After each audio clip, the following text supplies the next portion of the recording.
മാളികമുക്കിൽ മരം വീണ് പരിക്കേറ്റ ഒരു യുവാവ് മരിച്ചു. സിയാദ് മൻസിൽ ഉനൈസാണ് മരിച്ചത്. ഞാൻ നേരത്തെ പറഞ്ഞു, തിങ്കളാഴ്ചയാണ് റോഡിലേക്ക് മരം വീണ് ഉനൈസിനും ഭാര്യയ്ക്കും പരിക്കേറ്റത്. മനീഷ് മഹിബാൽ ടെലിഫോണിലുണ്ട്. പറയൂ മനീഷ്.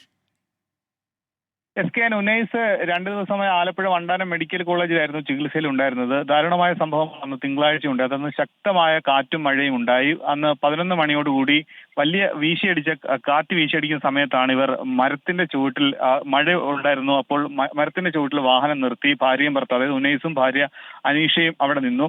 ആ സമയത്താണ് ഈ മറ്റൊരു മരം അങ്ങോട്ടേക്ക് കടപുഴകി വീണു. ഇവർ പെട്ടെന്ന് റോഡിലേക്ക് ഓടി. ആ സമയത്താണ് ഇരുവരുടെയും ദേഹത്തേക്കാണ് വലിയ കൂറ്റൻ മരം വീണത്.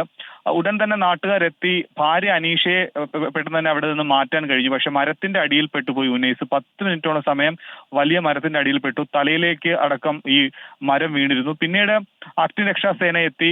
പിന്നീട് അവിടെ മറ്റ് പ്രവർത്തനങ്ങൾ നടത്തി JCB കൊണ്ടുവന്നാണ് ഈ മരം മാറ്റിയെടുത്ത് ആശുപത്രിയിൽ എത്തിച്ചത്. ആദ്യം ജനറൽ ആശുപത്രിയിലും പിന്നീട് വണ്ടാനം മെഡിക്കൽ കോളേജിലേക്ക് മാറ്റി.